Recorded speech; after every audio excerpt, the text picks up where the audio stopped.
BamaCentral.com. I'm Katie Wyndham here with Austin Hannon and Blake Byler. After a dominant performance for the Crimson Tide, I mean, there's not much more to say. We kept understatement almost. Yeah, during this game, just kept looking up in the second half and being like, what's the score?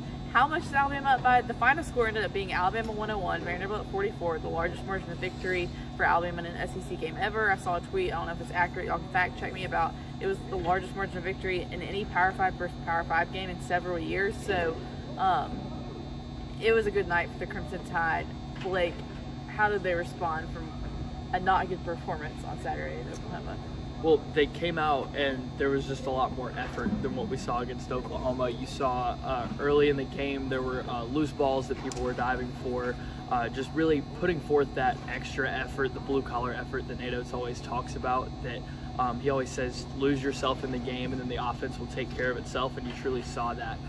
Early in the game, there was an example where Clowney dove on, Clowney and Bradley, I think it was, dove for a loose ball, and that ended up leading to a wide-open three for Brandon Miller. And just little things like that where people are putting in just the extra effort to make that kind of play really helped them focus on doing those things instead of focusing on whether their shots are going in or not. They were truly losing themselves in the game, and the offense very clearly took care of themselves, scoring 100 points, shooting I think it was like 45% or something like that from three, and so really just a lot of that is what we saw tonight.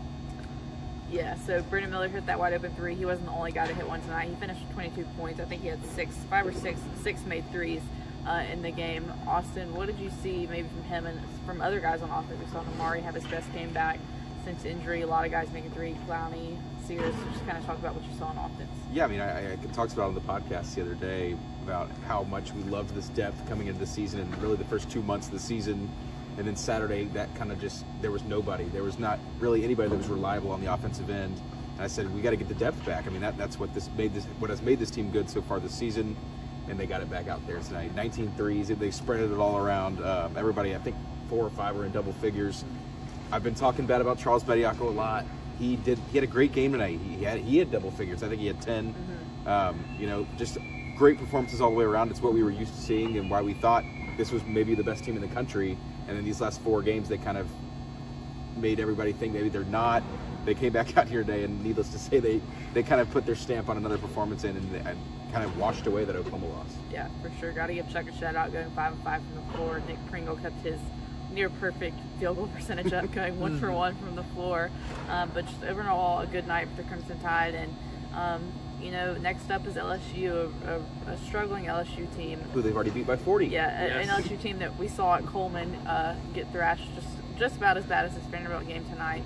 And so that'll be next up for the Crimson Tide in Baton Rouge. Austin and Blake will be there for the coverage for that. Thank you so much for watching this edition of BamaCentral Courtside.